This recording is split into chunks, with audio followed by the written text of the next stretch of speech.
Good morning, everyone. I want to take a few minutes to talk about our topic of discussion this week, which dealt with disability culture, disability identity, and the concept of multiple culture identity. It was pretty interesting this week because I can kind of relate to what I'll talk about at the end of this video. But I'm just going to use the references that I use in our discussion during class, and just real quick go over what those state about three items. Disability culture says people with disabilities are emerging as artists, writers, and performers with something new to say about the experiences of being disabled, and they still function. And that again talks about disability culture. Disability identity refers to possessing a positive sense of self and feelings of connections to or solidarity with the disability community.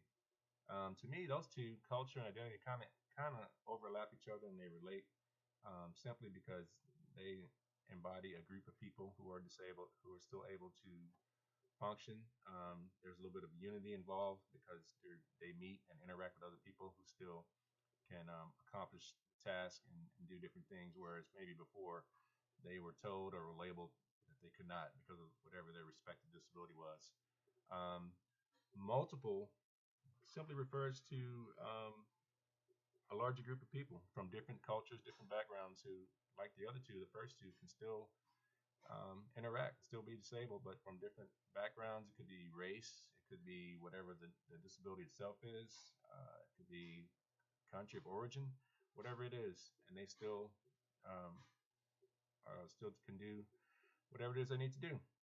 I think it's pretty interesting because I myself are from two different cultures. I'm biracial. My father's Puerto Rican and my mom is American Indian and black. But I've been able to embrace all three cultures. There was never a time when I didn't want to.